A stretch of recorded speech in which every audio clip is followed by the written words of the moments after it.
Welcome to Asia Pacific Defence Reporter, your go-to source for cutting-edge security insights in the region. Get ready for rapid-fire analysis and commentary from the Asia Pacific with your host, Kim Bergman. Hello and welcome back. If I seem to be talking a bit faster than usual in this podcast, it's because some extra material has come up that I wasn't planning to cover. And as well as that, my cat has been especially demanding today, but he is asleep in the linen cupboard at the moment, and so I've got a window of opportunity to get a few things off my chest. I had promised myself that I wasn't going to talk about submarines again. You must all be sick of submarines. But I couldn't help but notice some media reporting on, at first, what might seem like a very trivial topic, and that is Defence cancelled a $1.8 million consulting contract with Deloitte for the submarine program. That appears to be for one person for 1 year. I've been in the business of consulting myself, never to defence, but to some pretty large corporates. And when you come in to provide that sort of strategic advice, it's not a 9 to 5, Monday to Friday thing. You come in for shorter periods of time to contribute your knowledge and, most importantly, your contacts, which can occasionally be unique. So you're providing information that isn't readily available through other channels. When you do the maths on this, 1.8 million for a year, let's say it's a 5-day-a-month activity rather than something less, that actually works out at $30,000 per day. I don't know about you, but I would like to know who on earth is worth that sort of money. That appears, even by the standards of defence, which is handing out money left, right and centre to retired US admirals, how they can possibly have come up with that sort of figure is just completely beyond me. Anyway, unfortunately, as I say, it is trivial compared with the overall defence budget, but I fear that it's sort of illustrative of a system that appears to have lost all sense of value for money. And I also note defence themselves are pretty sensitive about this because they basically refuse to provide any further information about what it is that they're doing. Okay, moving on. When I concluded the previous podcast, I said that I would have a bit of a look at Air 6500, the series of projects for an integrated air and missile defence system, where I thought that the Defence Strategic Review had, I thought, pretty outrageously tried to tip the playing field in favour of one of the bidders, Northrop Grumman, that has an existing system, compared with Lockheed Martin, who I have the impression that they're offering more of a developmental approach to everything. I might be wrong. I'm only going by the presentations that have been made to me. I've not seen either submission that's gone to defence. And I thought for the DSR to be getting involved in that sort of detail didn't seem right to me. But I could have been wrong, because there is another approach to the Air 6500 series of projects that might actually make more sense, and this could be what the DSR was driving at. Because in that space, we have the existing contract for Land 19 Phase 7. This has gone to Raytheon Australia, plus Kongsberg and Canberra-based CEA, the Canberra-based company that's providing the radars for the delivery of a NASAM system, ground-based air defence that actually makes use of ground-launched air-to-air missiles. Very effective, successful product, successful system. It's been sold to more than a dozen countries, and most recently is being supplied to Ukraine and has done a great job there. One of the NASAM's users, Finland, has decided to add on for a medium-range air defence missile capability, David Sling, the missile from Israeli company Rafael, which, without getting into a whole lot of technical detail, appears to be the world's best medium-range air and missile defence missile. It has an extraordinary seeker head. Many of the experts rate it as better than PAC-3 or any of the European equivalents. If you were to add the David Sling missile to the existing Land 19 Phase 7 system, you would have pretty close to a fully developed, mature product with high levels of Australian content that can meet most, if not all, of the Air 6500 requirements. So maybe the DSR is onto something here. Maybe that's something that Defence should consider, which would be a huge saving in cost and time. Just a thought. Now, as people who listen to this regularly know, one of the things that really annoys me is the amount of exaggeration that takes place when it comes to government statements, the impression that the government gives about what's happening in the defence domain. I noticed a few days ago that Pat Conroy, the Defence Industry Minister, when announcing an F-35 paint shop being opened by BAE Systems at RAF Base Williamtown, he described this as the only one outside the US. Really? Really? I question that. Now, that claim wasn't in the media release, but it was in the minister's statement, and that was picked up by the ABC. Now, there are F-35 assembly lines in Italy and Japan, as well as the main one at Fort Worth in Texas. It strikes me as very odd that these two additional assembly lines wouldn't also have painting facilities, and it also strikes me as extremely odd that all of the F-35s outside the US, and at the moment that's about 400 of them, that all of them would have to be shuttled back to the US for the stealth coatings to be reapplied. Could be wrong, but it just strikes me as just improbable. Another one, ministers trying to see, it's exciting news anyway. Why go to the trouble of adding on stuff that just doesn't seem to stack up? In the same category, and this one I find even more annoying, Defence and the ministers announced that as part of, associated with Talisman Sabre, there was a HIMARS rocket firing into the ocean. I think it happened off the coast of WA, and the claim was this demonstrates the capability of HIMARS against naval targets. Well, no, it friggin' doesn't. It demonstrates that a HIMARS rocket will fly precisely to the GPS coordinates that it's been given. It's irrelevant whether that point is on the surface of the ocean, on the top of Mount Everest, or on an ant heap somewhere. It's going to go to precisely where the GPS coordinates tell it to. And the idea that it's somehow demonstrating some sort of anti-ship capability is nonsense. I'll add to that by saying most ships are moving, and HIMARS in the configure, or the rockets that Australia is getting, don't have that ability to take out a moving target. So yeah, I suppose if it's a ship that is at anchor somewhere, but really that's no big deal. Again, hype and exaggeration that isn't justified.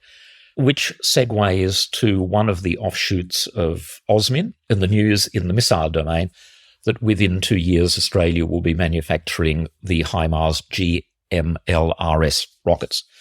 GMLRS, the Americans always like to turn acronyms into a word. GMLRS rockets. I thought that was actually a misprint.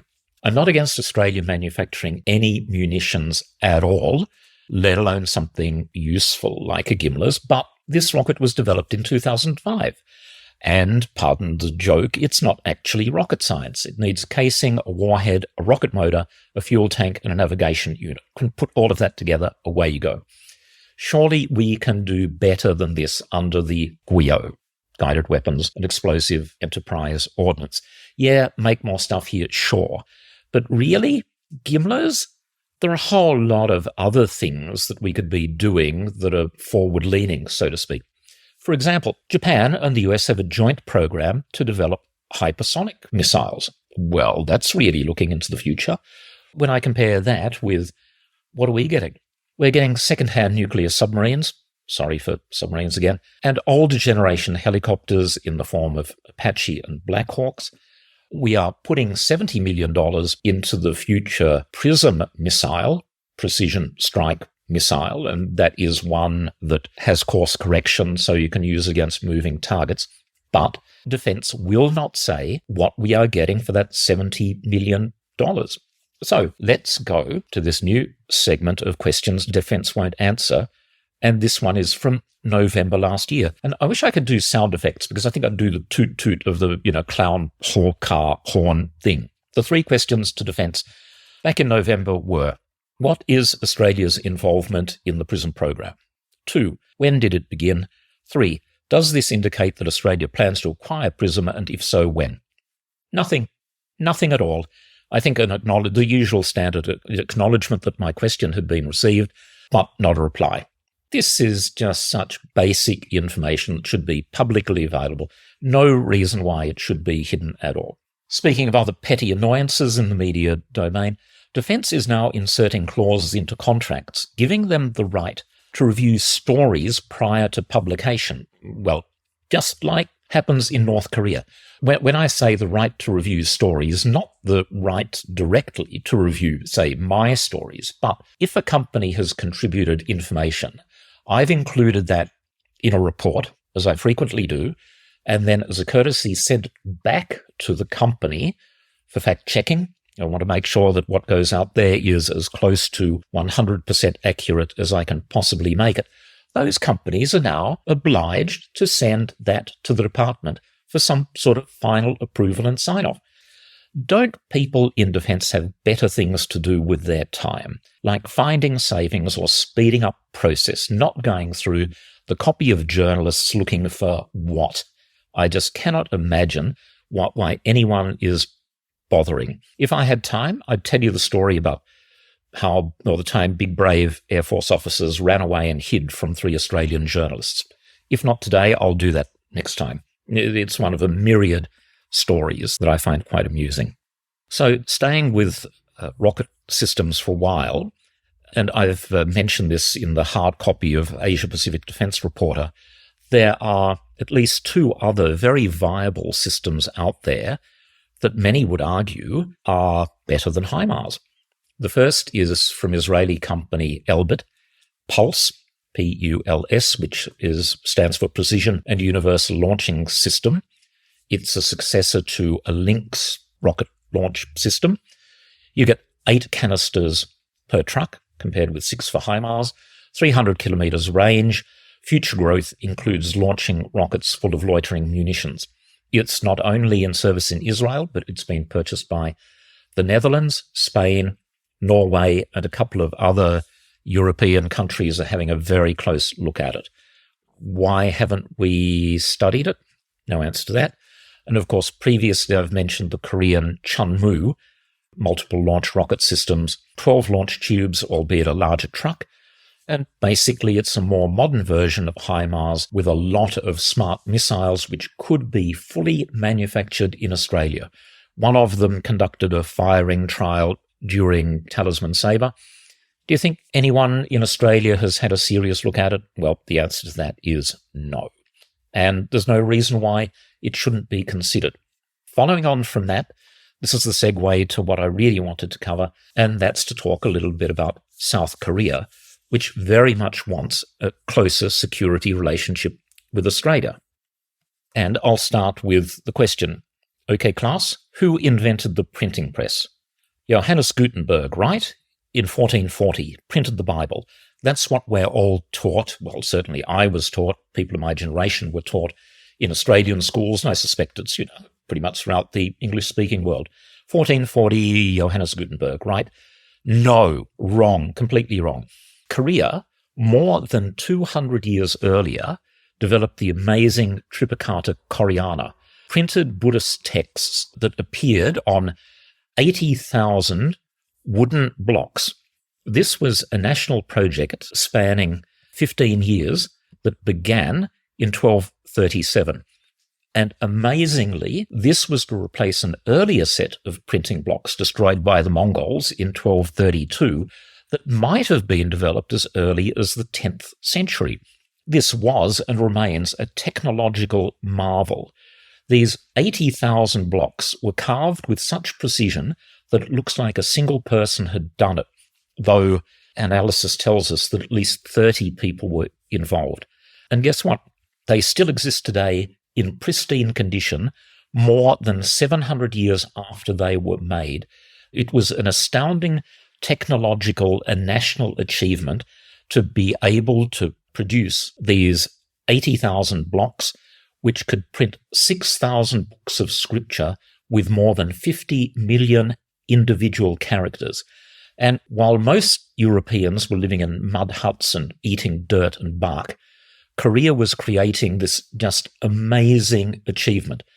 By the way, there obviously is still a lot of Koreans living in mud huts and eating bark and dirt themselves, but to, at the same time, have a society that was capable of undertaking something of this scale, I find absolutely mind-boggling.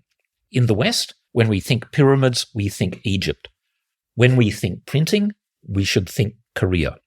I think this example alone should change our perceptions of Korea, because it's a country of remarkable achievements looking for a closer defence relationship with Australia, about which our planners seem lukewarm at best. By the way, I speak of South Korea because the North is also remarkable, but for totally different and exceptionally unpleasant reasons. Without all of the history, let's start at the end of the Korean War. The country was totally devastated. First, starting on June 25th, 1950, the North overran the South, with just a tiny enclave around Busan remaining in South Korea and US and Allied hands. Then the South, mainly with the support of, or the involvement of US forces, but with the participation of Commonwealth countries, including Australia, they overran the North right up to the Yellow River. Then the North, with the involvement of China, pushed into the South. And then the South pushed north again to the 38th parallel. And everything has been stuck there since the armistice of July 27, 1953. The US dropped more tons of bombs on Korea in 3 years than they did in the entire Pacific theater, including Japan itself, during the Second World War. Now, from this utter devastation and loss of life, I mean, we're talking about a couple of million civilians being killed. The South only started serious industrialization in the 1970s and 80s, and they are now a world powerhouse. The overall economy of South Korea is actually about the size of Australia's. We are kind of 10th and 12th on the list. That bounces around slightly, but, they're comparable.